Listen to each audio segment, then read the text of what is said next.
Okay, this is a end-of-tour interview with Mr. John B. Nerger, the AMC Executive Deputy to the Commanding General, being conducted on the 3rd of April 2015 in the G6 Media Center. Sir, do we have your permission to record this? Yes, you do. Sir, for the record, could you please state your full name?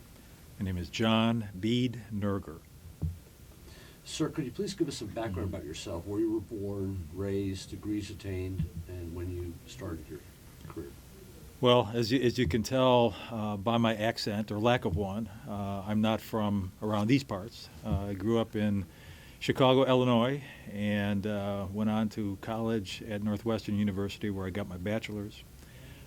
Spent a year as a VISTA volunteer, which is the predecessor to today's AmeriCorps.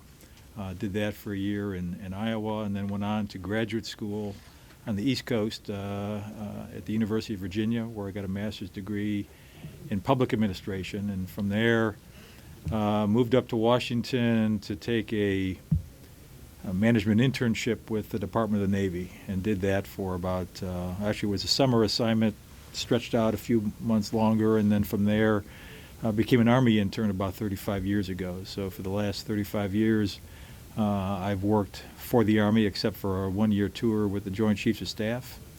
So 36 years, about a dozen or so assignments, 12 or 13 assignments, 15 years as a member of the Senior Executive Service, 4 different assignments as a member of the SES, 10 years as a GS-15 manager, and have had a chance to work for a variety of organizations. 2 4-star commands, the one I'm in right now with AMC, as well as TRADOC. 2 3-star commands, the Installation Management Command, or IMCOM, and the Corps of Engineers. And then have also spent a considerable amount of time, I'm not sure if it's good or bad, at the Pentagon, largely with the Office of the Chief of Staff of the Army in several assignments. So all of that has led me up to this point today. I want to talk to you about your philosophy of management. And I know any number of times we've heard you speak about, and you use the term where you define a civilian, for example. So can you talk to us about that? Well, you're referring to my, what do they call it, anagram maybe? Is that what it is? And that's where I describe what I consider the attributes of a civilian professional. And I guess maybe it leads to my management philosophy. And I'll try and describe my management philosophy. I'm not sure you can just pigeonhole it as a certain type or another. But the attributes I ascribe to a civilian professional that correspond with the letters in the word civilian are, C for character, I for integrity, V for values, I for innovation, L for leadership. What am I missing? A for adaptability, and N for networked or relationships. And so I don't necessarily just say that that's my management philosophy. I say that's what we all of us as civilians try and aspire to be and do as a civilian professional. My management philosophy, I think, is pretty simple. It is to assist my fellow leaders, my boss, in establishing a positive command or organizational climate, because I believe strongly, and the belief is reinforced by my years of experience, is that if you create the proper environment, the proper climate for the employees in an organization to feel valued, they'll succeed. And because it's the interior motivation of individuals that lead to great things and accomplishments. It's not any one boss guiding or leading the organization. So if leaders have a special responsibility in creating the right kind of climate, and I've been blessed, certainly within the last 4 years at AMC, General Dunwoody and General Vi, who are absolute masters at creating that, and I believe in that as well. I also believe in having an improvement focus. I mean, we're paid as government employed by our taxpayers to make things better, and so in most improvements are incremental, and they require sustained perseverance over time, especially in an organization like the Army with its extensive bureaucracy. And so it's always positive climate, persevere at trying to make improvements in whatever domain you're in, and then, spend at least as much time listening as guiding and directing, because if you're not listening, you're not paying attention, and if you approach leadership and your management philosophy humbly, you'll realize that the vast majority of the great ideas are from the workforce. And so if you listen, you pay attention, pick up on those great ideas, and then champion them when you can. And then I would just say the other aspect of the last aspect of my management philosophy is to understand the role you're in, because you might exercise a different leadership philosophy based upon the position.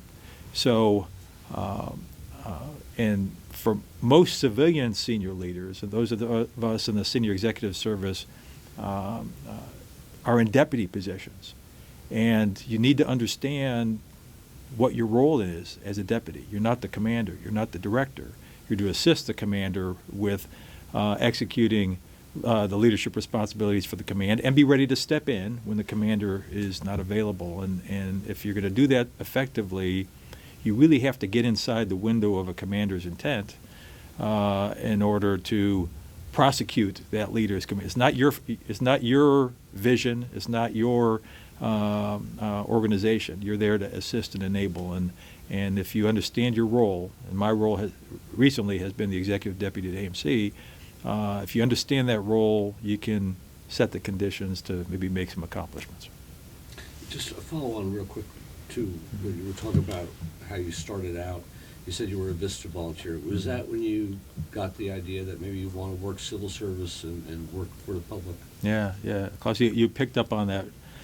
That's absolutely the case. I mean, I was like most kids in college and coming out of college. You've just sort of got a vague idea of the kinds of things you might want to get involved in. And I was considering potentially applying to law school. So this assignment, this volunteer Vista assignment, was with a legal aid type organization covering a good part of the state of Iowa. And I learned fairly quickly that law wasn't what interested me. What interested me was the public policy aspect of what I was doing. So after I discovered that, I got some additional education, but that stoked, I think, my desires to do something in the public service arena. But having said that, just the act of volunteering. So I did this. I've been a career civilian. I've never worn the uniform, and I was growing up at the time when we were having the Vietnam War drawdown, and I didn't have a military heritage in my family, but I still had a desire to do something. I had a great life, great education. I felt a calling, just like many of our kids do, and those who have served in some capacity. You want to give back, and so I did that, and then I realized that when you do that, you get a lot more back than you're giving in, and that led me to maybe continue that as a career choice. And one other thing, when we talk about when you started working for AMC, it's my understanding the way that the SES works is that there's an office that assigns SESs around to wherever they are needed. Is that what happened with AMC, or was General Dunwoody given a list of names? Yeah, she was given a slate, and I was on the slate. And a variety of things can lead to you being on the slate. Obviously, your peers and the SES Management Office that might be aware of your capabilities, and they try and give a leader, when there's a vacancy, a senior executive vacancy, a slate of executives that they think would meet their needs. And then, of course, there are always individuals that advise the senior leader. In this case, it was General Dunwoody. You ought to look at him, you ought to look at her, and I'm sure that led to myself and others being considered.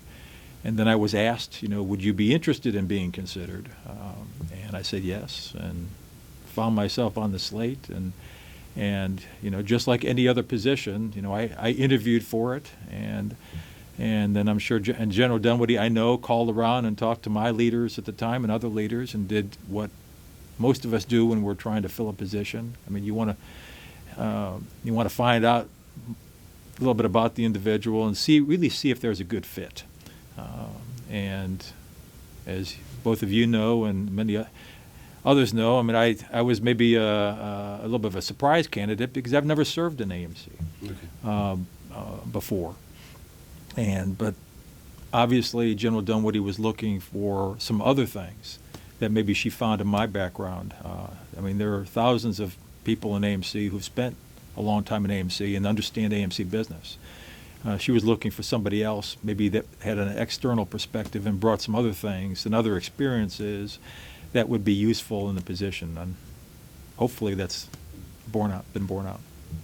Who were some of your key mentors? How much time do we have?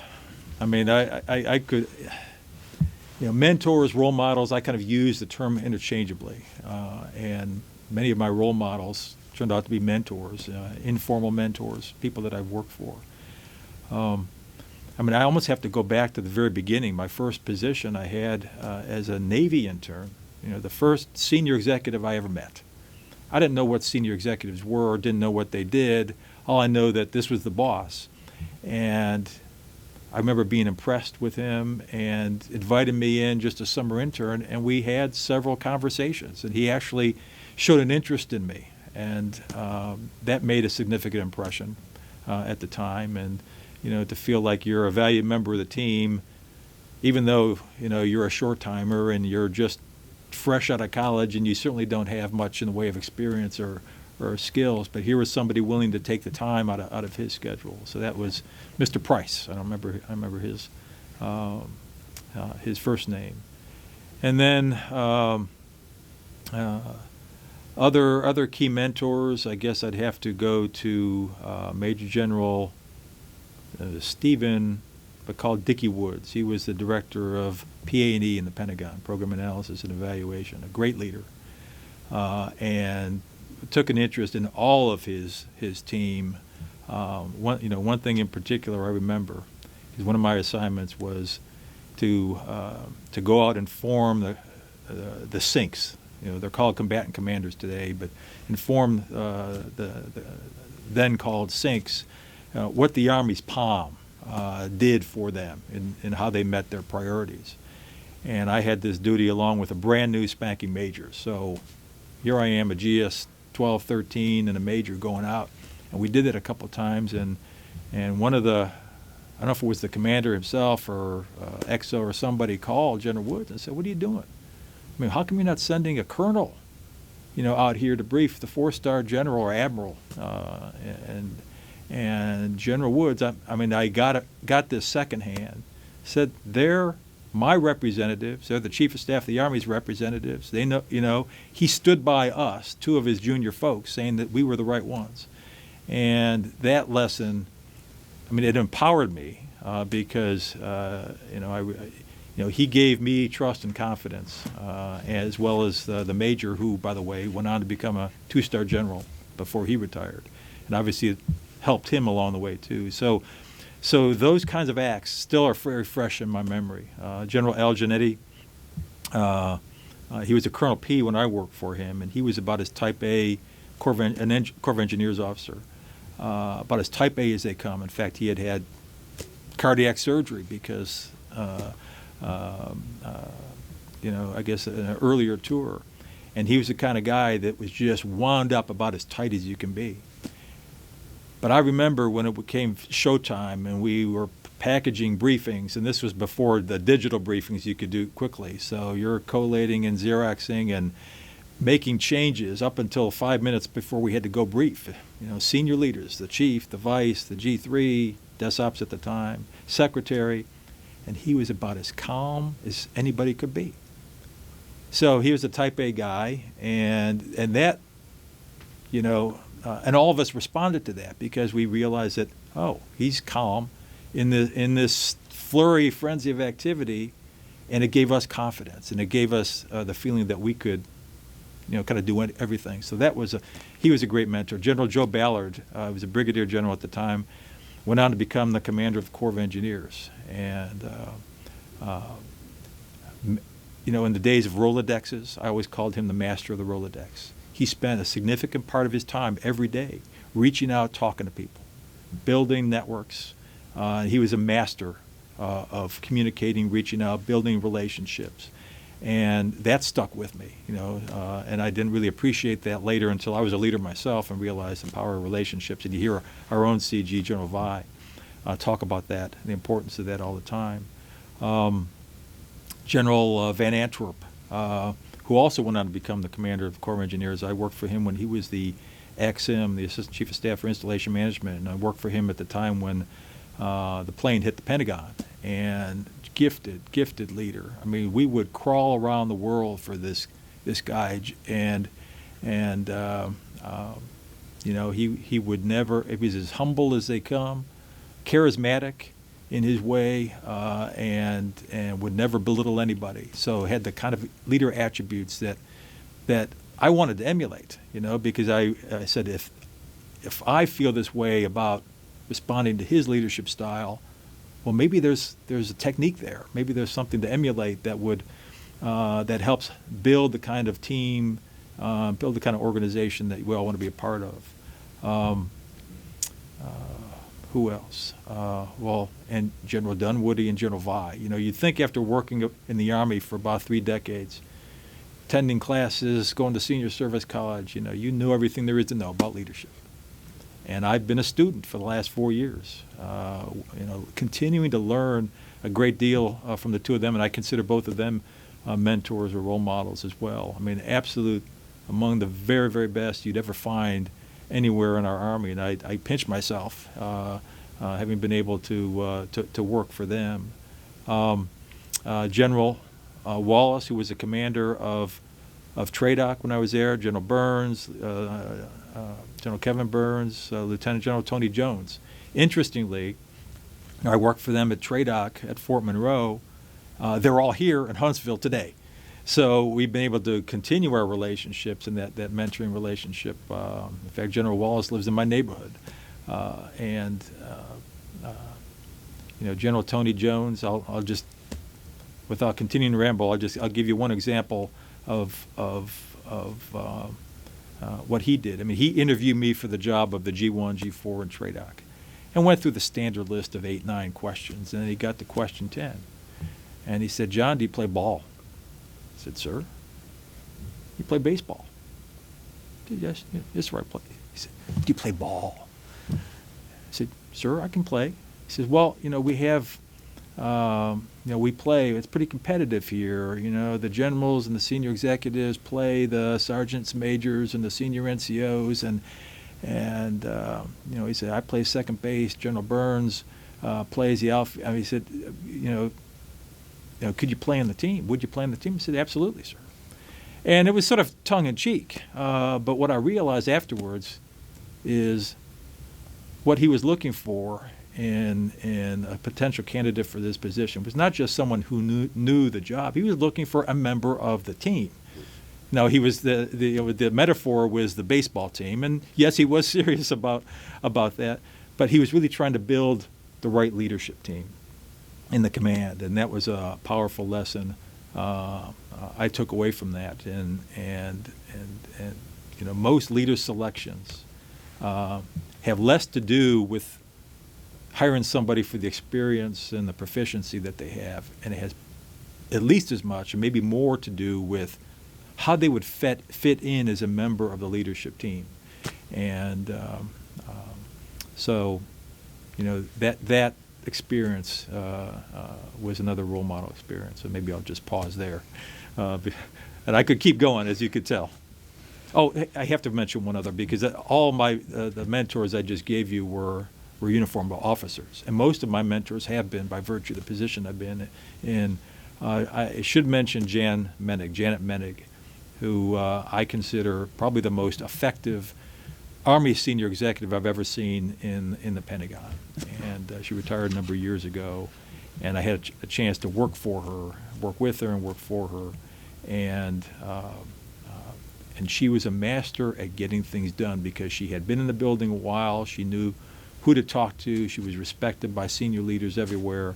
And so she kind of gave me, by example and in coaching and sometimes wire brushing, to succeed as a leader. So I'll pause there. Sorry. So when did you begin your tenure as EDCG, and when was your last official day as EDCG? Well, almost exactly 4 years ago. I reported in, I think it was the first week of May 2011, and my last day will be the 1st of May 2015, so almost exactly 4 years to the day. So right after the April tornadoes. I missed the tornadoes. Yes, I did. I arrived just to see the damage of it. Looking back at your career, what assignment or assignments do you think best prepared you for the position here as EDCG?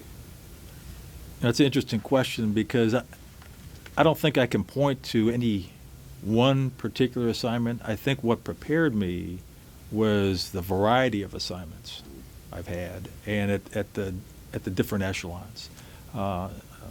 Multiple assignments in and around the D.C. area, headquarters DA staff and commands, and then outside of the Washington, D.C. area. So I really think it was the combination more than anything else. Clearly, some of the assignments I've had have, tested me and helped, help me grow, stretch my comfort zone, so to speak. So some of those assignments did that, and that those kinds of experiences over time, I think, prepared me as I went forward. But what particularly prepared me, I think, for this assignment, and I think made me gave General Dunwoody, who made my recommendation to the Secretary in terms of what she was looking for. I think she valued the fact that I had 3 different executive level of assignments at different levels, and thought it would be useful to have someone that could connect with those that AMC supports and works with, other ACOMs, other commands, higher headquarters, and those experiences have helped me do that. And I'd have to say, after the last 4 years, that indeed has been the case. It's amazing that after 35 years, you were mostly within the Department of the Army, you were able to avoid AMC. Yeah, I'm not quite sure why or how. I mean, AMC's so it is. It's vast. It is. But I'll tell you that, and I tell everybody, I thought I knew AMC by virtue of having been in the Army for several decades. I did not know AMC Really? until I got here. I had some general ideas about what AMC did, but I didn't have a full appreciation of the vastness of the mission sets and how operationally focused we had become over the last 15 years. And so it's been a joyride and an education for me ever since I reported in 4 years ago. So what were your primary duties as EDCG? Yeah, I guess I'd start by saying, okay, the executive deputy. Deputies extend the reach of the commander. The CG can only be in one place at one time. And you just mentioned, the command is so vast and its mission set so broad and work so complex that the CG does need some deputies to assist him or her. And so, and that's what deputies do. Help the commander succeed and be where the commander can't, represent the command and the CG when he or she is unavailable, and also be what deputies are expected to be, is trusted advisors. Somebody. It can be lonely at the top even for the CG. So who do you reach out and bounce things off of? And hopefully you have a deputy that you can do that with, assuming there's that trusted relationship. And there has been, I'm happy to say, with both CGs. And it doesn't matter what the issue is. We serve as a sounding board. So with that as sort of a preamble, I guess the best analogy I would say is, if you look inside of a division, an Army division, there's generally 2 deputies, a deputy to the commander for operations and deputy commander for support. You could apply that analogy here to AMC. Mind you, there's only one 4-star general officer, at least in the Army, that has a civilian deputy, and it's the commander of AMC. And there's only one 4-star command in the Army, AMC, that has a civilian deputy. The others have military deputies. And of course, you two understand AMC, the civilian component of its command, the vastness of the command. The commander does need two deputies. So the military deputy is focused more on the operational aspect, connecting with corps, divisions, commanders across the Army, the commanders of AMC, and the civilian deputy is naturally focused more on the business side. Resources, POM, budget, fiscal execution, efficiencies, the industrial base, the research and development, science and technology, focus, organizations and priorities for the command, acquisition, contracting, installation management, because IMCOM manages most of the Army's installations, but as we know, we've got a couple dozen installations, so there are those responsibilities. So the business side of the command is generally within the domain of the civilian executive deputy. But some other key roles and responsibilities: external relationships. And both General Dunwoody and General Vi relied heavily on me to be their primary liaison emissary with headquarters DA. Now, part of that is because of the experience I bring and the comfort and my knowledge and existing relationships I have with so many of the leaders there, both military and civilian. But that is a role of the executive deputy, because that's the part of the business side. Because in dealing with the Pentagon, what are the issues? Largely fiscal, policy. So that's a significant role. The representational aspect, there's so many senior leader meetings with the vice and the under and the chief and the secretary, and given the CG's extensive travel, frequently has to rely upon one of his deputies to represent the command and the equities that we have and communicate and provide input to those senior leader forums, and I've done that. Another significant role, and this is largely because of my role as a civilian deputy, because military deputies generally spend about 2 years and then move on. So transformation, change, reshaping is something that requires sustained effort over time and perseverance. And so I have spent a fair amount of my time focused on the future, through a variety of reshaping studies, analyses, planning, and actions. Whether they were completing the BRAC actions as BRAC was being completed right when I came on board, or reorganizations and so on. But that's a natural fit for this position, because part of our job as civilians is to see things through. That's what civilians do, and the senior executive service in particular is charged with implementing and policy and guidance from above. So the transformational, change agent, reshaping responsibilities sort of fell into my realm a little bit. And then as a senior civilian in the command, also to be a voice for civilians. Many of the forums I sit in on, even with the CG's huddle here at the headquarters or with his commanders, I may be the only civilian leader in the room. And so the command and the CG values my input, to get a different voice and someone that can speak up and always have the back of the civilians in the workforce. And that's a significant part of the role of this position. Naturally, it's also to provide continuity during the transition of our commanders. And that was a significant role I had as General Dunwoody transitioned. So I was here for General Dunwoody's last year, and during that last year, as then the DCG, General Vi, was spending most of his time in theater, and the CG spent most of her time on the road. Well, I was there, even though I hadn't been with the command very long, charged with the responsibility to ensure good transition. And then lastly, and maybe one of the more important roles, leader development. And AMC has most of this, has the majority. Let me rephrase that. Has the greatest number of senior executive service and senior scientist positions in the Army, and the CG depends upon me to essentially be AMC's GOMO, to kind of work all senior leader actions, be they reassignments, hiring, recognition, and so on. So that's an important part of my position, and as is being the champion for leader development for the rest of the workforce.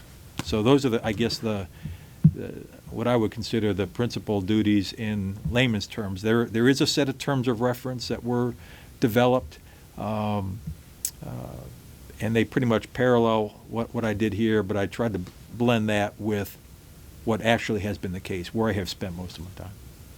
What were some of the greatest challenges you faced in your position? I'd have to say,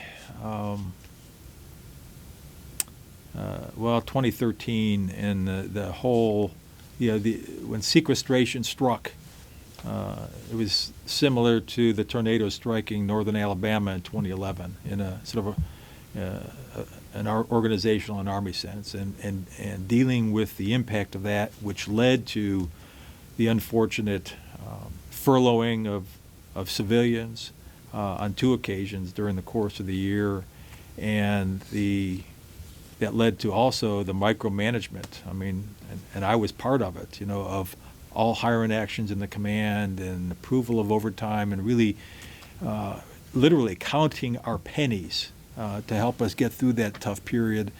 And I'm not sure we really saw it coming. We knew we were going to be going through a downsizing period, but sequestration was like falling off the cliff immediately rather than walking down the down ramp. And it was a painful period for our Army, painful period for our workforce, and I believe that our workforce is still working its way through, because it was the conditions created a loss of trust among our workforce because of that. And that's an experience I hope that the Army never has to go through. But I would have to say that was the most challenging. I've had difficult things to do, but I don't think anything matched or compared with what we had to do as collectively as leaders and managers during that period to respond to the initial sequestration rules and mandate, and then going through that furlough period. I think that. Because you've seen government shutdowns before. Where we'd shut down, there we'd was a shut lack down, of funding, but right. then we come back and everybody get paid. But you've never Right. seen Never this, where it was a people were conscious decision. Yeah. actually their pay was cut and there was Right. nothing to come back. Right. And I remember that like it was yesterday too. And I was joining General Vi, as people were leaving, and as General Vi tells the story, much better than I could. That some people still had a sense of optimism and were upbeat. Others had tears, rolling down their cheeks, not knowing when they'll come back, and kind of suffering the indignity of, hey, I'm ready to sacrifice. It's not about losing, some money in my paycheck. He said, I want to continue to help, but being told that no, you've got to leave regardless. You can't even volunteer to come back. And for civilian professionals who work for more than just a paycheck, to suffer the indignity of having to sort of be severed for a period of time from this institution that they serve, because it's a calling, not just a job. It was not like previous shutdowns. Previous shutdowns were a matter of timing. Didn't have a bill. We knew the bill would get passed. We'd all get paid. We were just going through the motions. And I did go through that. I think it was the mid-'90s when we last had to deal with it. This was far different, and it was a far more adverse experience, and it still is now part of the psyche of those of us who have experienced it, and myself included. I was furloughed. Some people were surprised to hear me say that. I said, well, didn't you get an exemption? I said, no, I didn't get an exemption, and I wouldn't have asked for one anyway because I wanted to, if the rest of the workforce had to leave, I wanted to leave too, and I felt the same things everyone else felt as a result of that, and that's what's actually helped me speak forcibly to help ensure that we never have to experience that the Army never makes that choice, and hopefully never be forced to making that kind of choice again. Been we saw you quite passionate about the word non-essential. Yeah. Um, Yeah, I mean, it's an unfortunate term, and I realize it's not. The term was never intended to classify civilians as non-essential. It's an unfortunate term because all civilians are essential, and it's not that some are more essential than others. We're all essential, and I mean, civilians have been called to serve our military. I mean, they're vital to the profession. The best Army in the world needs the best possible support, and that's what civilians do. And they, being a civilian professional is more a matter of who you are and what you stand for, not what you do. And at a time when we weren't hearing many people stand up and say what needed to be said in defense of the Army civilian workforce, the defense civilian workforce, and actually the federal workforce. I mean, we heard lots of negatives. We still hear lots of negatives. Our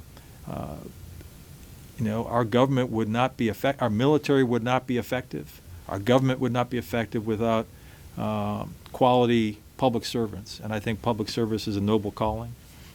If I didn't feel that way, I would have left a long time ago. And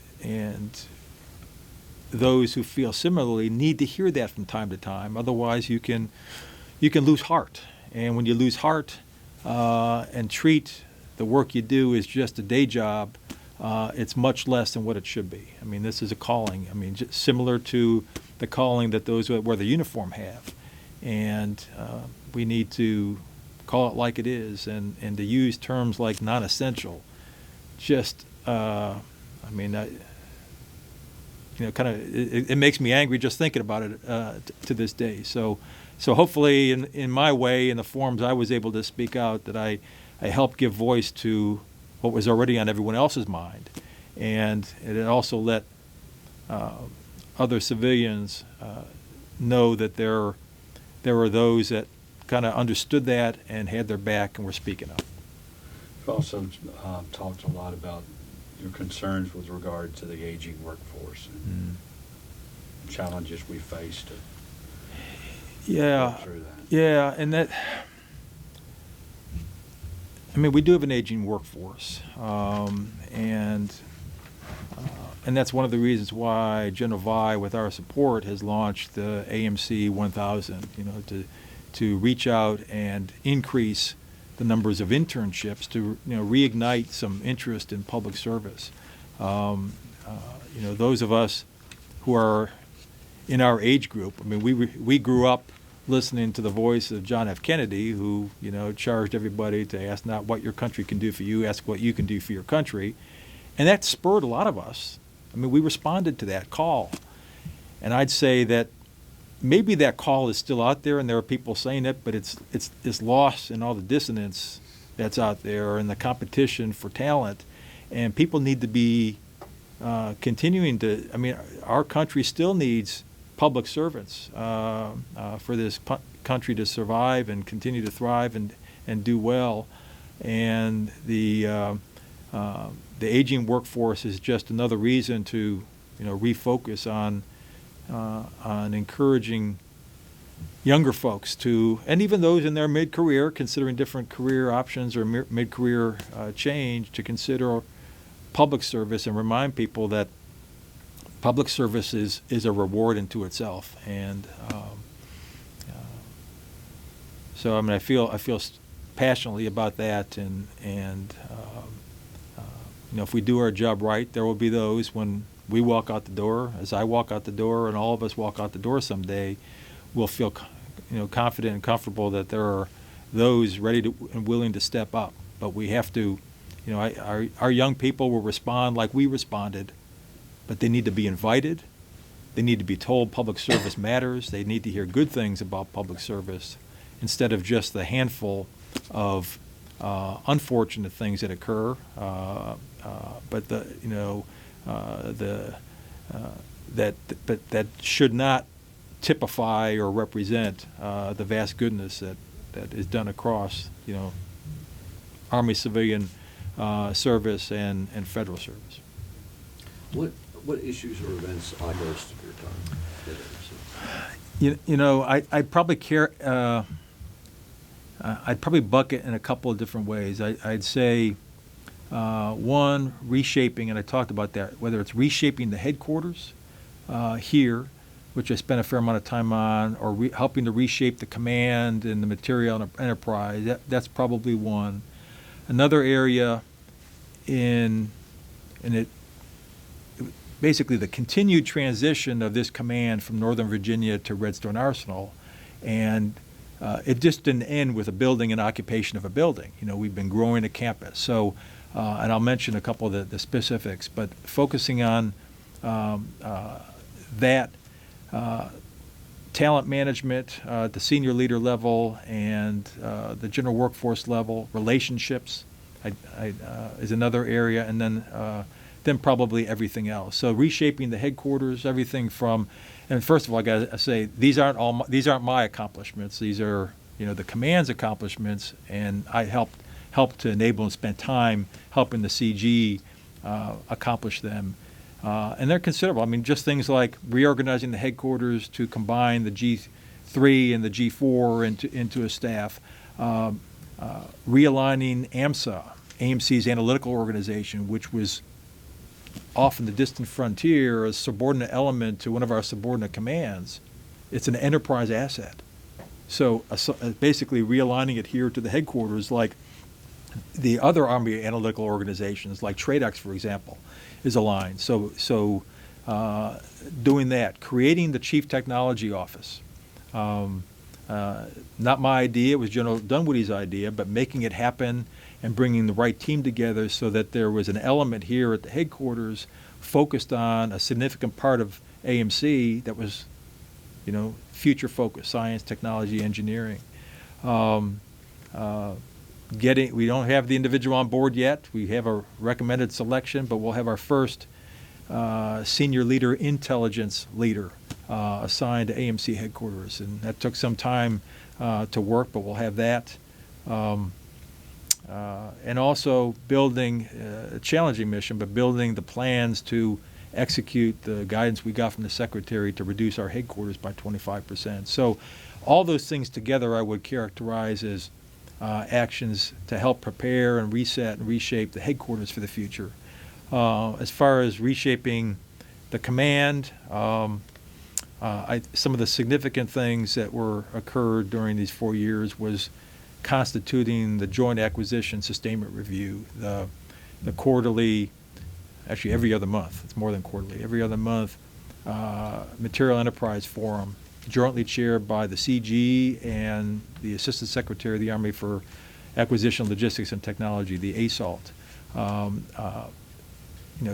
We did not have, at the time I came on board, we did not have a battle rhythm event to bring those two pieces, the huge pieces of our acquisition life cycle management responsibilities together to work together for uncommon problems, and now we have that enduring forum that is working so well and help to bring that about. Consolidating the head of contracting activity into the CG, we had that spread across multiple. We had I think 7 or 8 across the command, and that took a long time. I mean, we were working on that during the General Dunwoody era. It took several years for that to occur. The transition of what were originally called directors of logistics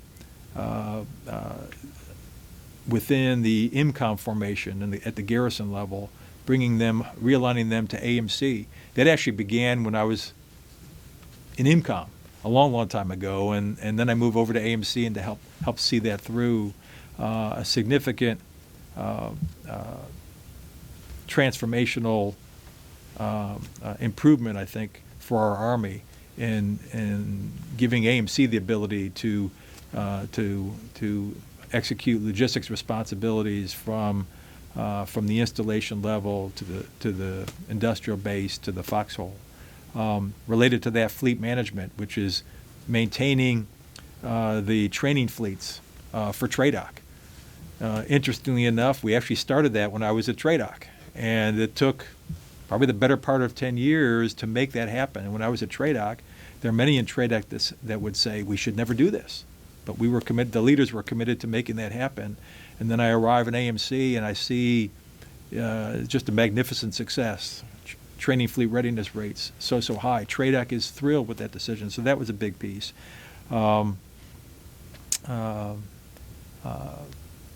Another reorganizations, contracting command, we eliminated one of their contracting centers in Washington, D.C. That took a significant effort, multiple engagements with the Secretary of the Army himself, ultimately winning approval to have that. So a variety of activities to improve AMC in an enterprise way and with its enterprise partners across the board. I'll mention one other because special installations. I mean, there was move afoot when I came on board to look at moving responsibility for AMC's installations, called the special installations, our GOCOs and GOGOs, to Installation Management Command, because installation management is not our core competency. And we looked long and hard at that, but ultimately concluded after a pilot process that the Army wouldn't see any benefit in doing that. So we were able to sort of put that to rest, well over a year ago after a significant study, and AMC continues to run those. I use the term installation loosely. Are they installations or are they industrial facilities? I would say they're more industrial facilities than conventional installations, and that's why AMC should continue to run them. So that was a big piece. Reducing civilian end strength. We did that in a smart, strategic way without riffing anybody. We managed. We achieved significant reductions, well over 10,000 civilians, without riffing, but by controlling hiring and through attrition. Really a masterful job led by the CG, and to help the Army achieve its reduction targets. So I would say that would be the reshaping of AMC. Other areas. I mentioned Redstone. At the time, the senior commander was the AMCOM commander. We worked eventually. We gave it some time, but we eventually moved towards. We're looking at the CG being the senior commander, but frankly, with his significant responsibilities, it made more sense for the DCG to assume those responsibilities. We did that. We got Army Contracting Command out of the leased trailers they were in, while we're readying a building across the street here on Martin Road for their headquarters, and we did that after DA reductions basically took away the military construction project that was planned for the new headquarters. But it would have been the wrong thing to keep our people in those trailers, and frankly, it was difficult. Required a lot of DA, actually OSD coordination to make that happen, because everyone was wondering, well, why do you need to spend money on a leased building? Don't you have facilities available? But we eventually, did that, and we did that for our employees because it was the right thing to do. Obviously, some improvements around the building, parade field. It all required resources and approvals. Got a cafeteria. That was a vision of General Dunwoody, but not realized until a couple years after she had left, to provide space for people to eat. That was originally programmed in this building, but with the resource reductions, it got edited out, unfortunately. So we had to take that on, and recently, we got a great reception area downstairs, which is what should have been designed from the get-go. So we've made all these improvements in the campus, and also getting and championing, and ultimately, we see right now the new 4-star general officer quarters, a gift from the city of Huntsville. But it took time to make that work as well, given that housing is privatized across the Army, to make that a reality. But it is a reality. It'll be open for the CG to move into here in probably another 30, 60 days. So that was significant. Other things I'll just mention, just for the record, we talked a lot about sequestration, obviously. Working on the quality of work improvements in our depots and arsenals, a significant effort, actually championed in part by the Assistant Secretary for Installations and Environment, Ms. Hammock. But that has helped us take the action we needed to take to improve the work conditions for our people in these old World War II facilities. AMC's never gotten the priority for capital investments, military construction. So many of our facilities were built in the World War II era.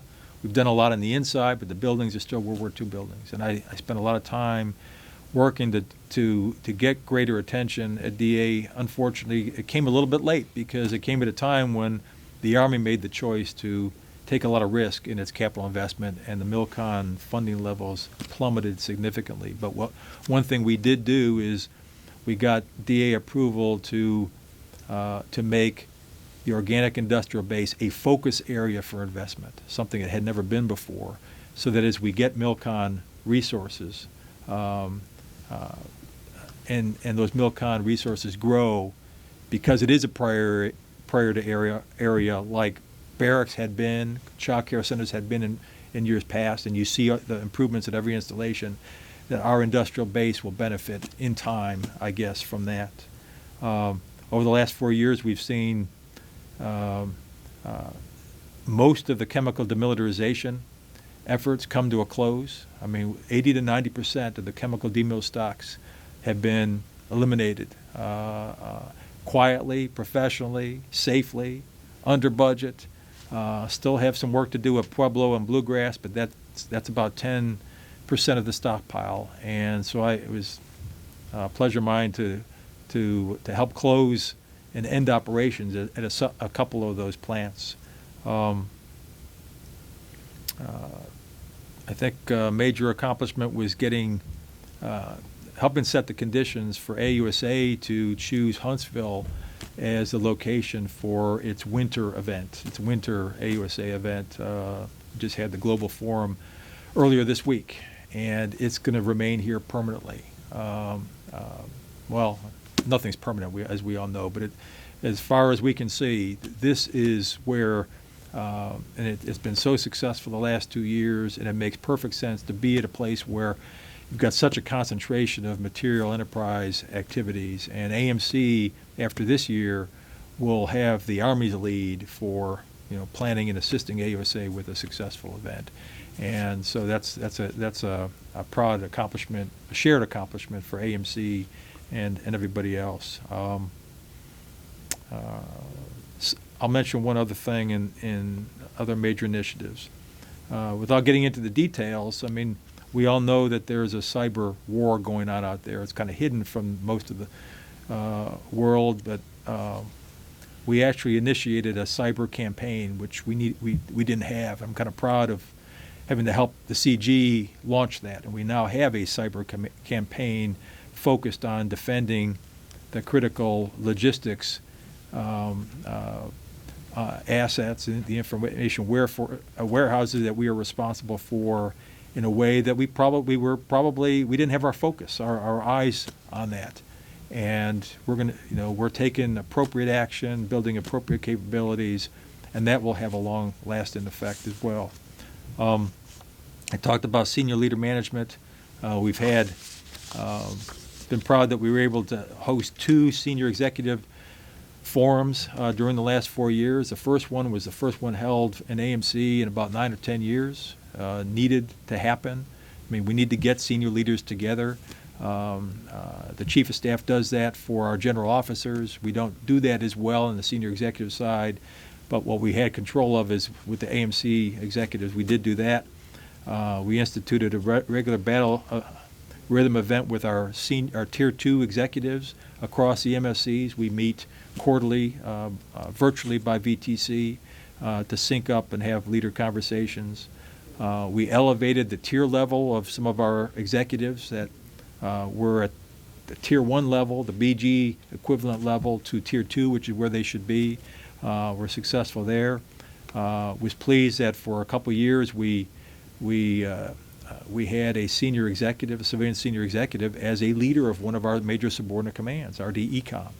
I thought that was typically, as I said before, most of the senior executives are in deputy positions, but here we had an opportunity for a senior executive to lead the organization, and I hope we'll have that opportunity for somebody at one of our commands in the future.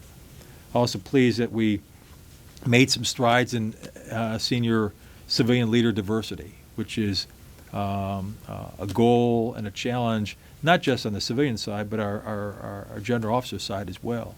But we've made some accomplishments there so that we have a senior leaders who, represent the diverse civilian workforce that we have, and that's important. Senior scientists, we had gone in, we had stopped hiring our senior scientists. We have about 49 or 50 of them.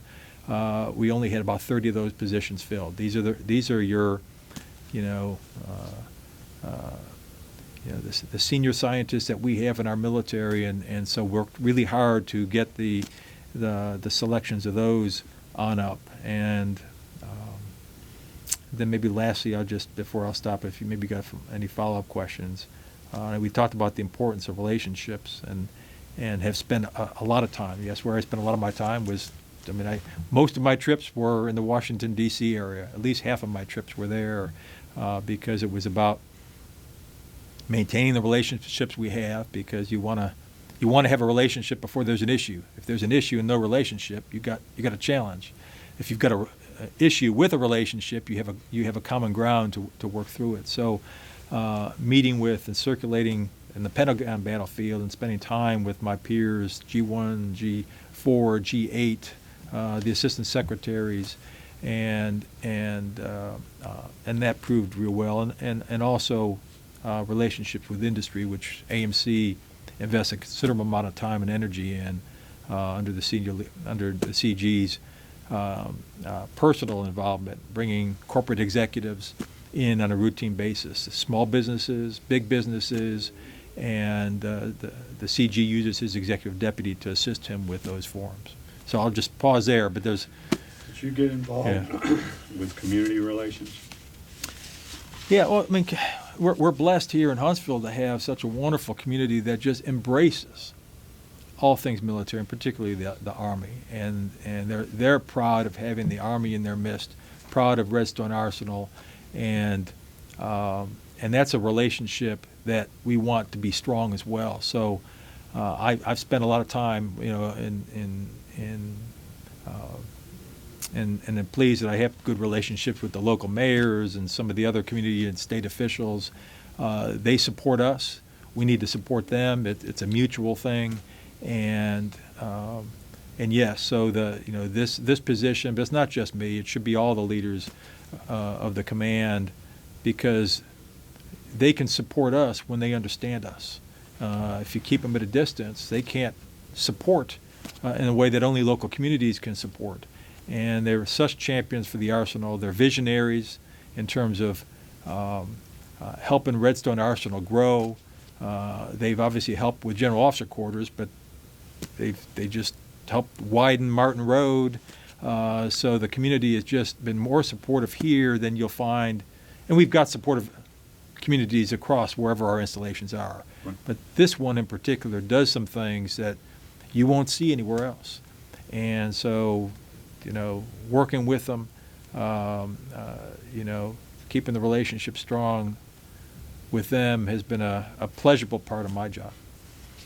Yeah. You've also had done a lot of work with Space and Rocket Center. Yeah, it's such a it's a special relationship that we should really nurture. The Space and Rocket Center has a mission to not just give access and educate people about the National Space and Rocket Program, but as you'll hear their director talk about. It's also to tell the Army story, and that's in their mission set.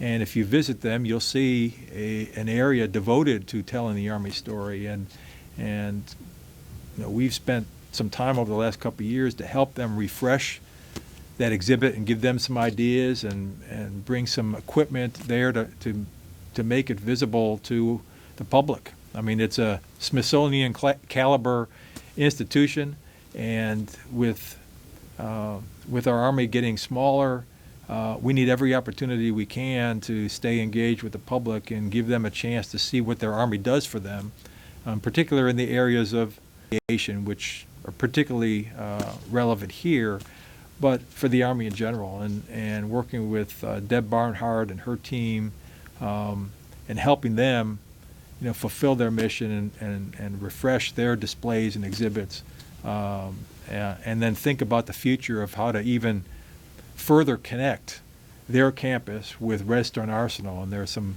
great ideas envisioned there to maybe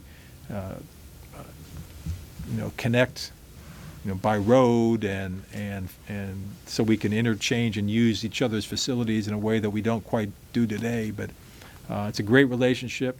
We love to, and they're gracious hosts. A lot of our major functions have been held there at the Space and Rocket Center, and that's been, again, one of my professional pleasures, has been helping work on that. What do you see as the biggest issue or concern facing your successor? I think the sustained and prolonged uncertainty and unpredictability that we're in, because that uncertainty and unpredictability will manifest itself in ways we just can't foresee. And it creates an instability in the workforce. It causes conservatism. It causes us as an institution and its individuals to be risk averse. It discourages civilians from pursuing professional development opportunities because they're primarily worried about keeping their job and unsure of whether or not there'll be a place for them in the future. So I think dealing with that uncertainty, I think related to that, and I talked about the unfortunate headquarters reductions, but the successor will have to spend some time advising the leadership on trade-offs, risks, where are we going to have to reduce, what missions we're going to have to dial down on absolute simmer and maybe eliminate. You can't take 25% out of this command headquarters, or any headquarters for that matter, without having a degradation on its missions, and that will be huge. I think expanding one of the initiatives I didn't mention was trying to help the Army transform its way of managing the civilian workforce and moving beyond what I would consider the arcane use of TDAs to control and manage particularly reimbursable civilian workforce. I mean, we ought to be managing that to the funding, not to some arbitrary number that was conceived based upon a concept plan 20 years ago. It needs to be far more responsive, and thankfully we have worked hard to get leadership support to establish some pilots at a couple of the RDECOM centers. I'm working, in fact, next week I'll go meet with DA, and we're trying to set the conditions to expand that across all of AMC, and hopefully create the conditions to expand it across the Army, because there are other organizations like the Corps of Engineers and ATEC and MedCom who have reimbursable employees.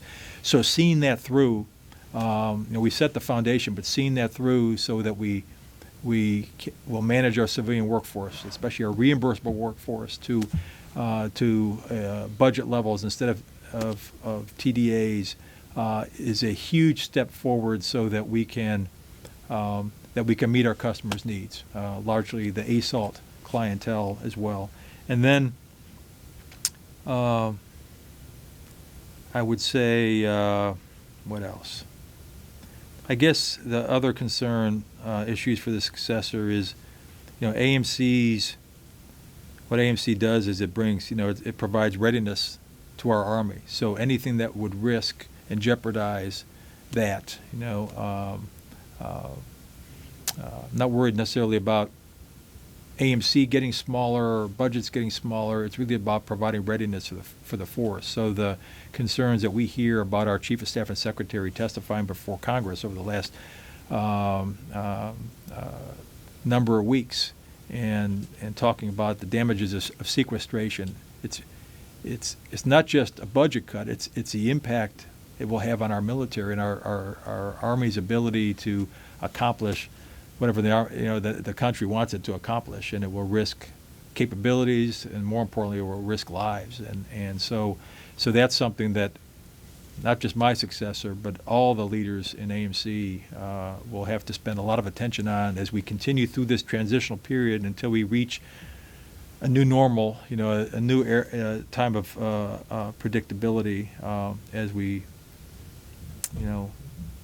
try and reclaim, like I said, predictability in the future. Yeah. Any final thoughts? This is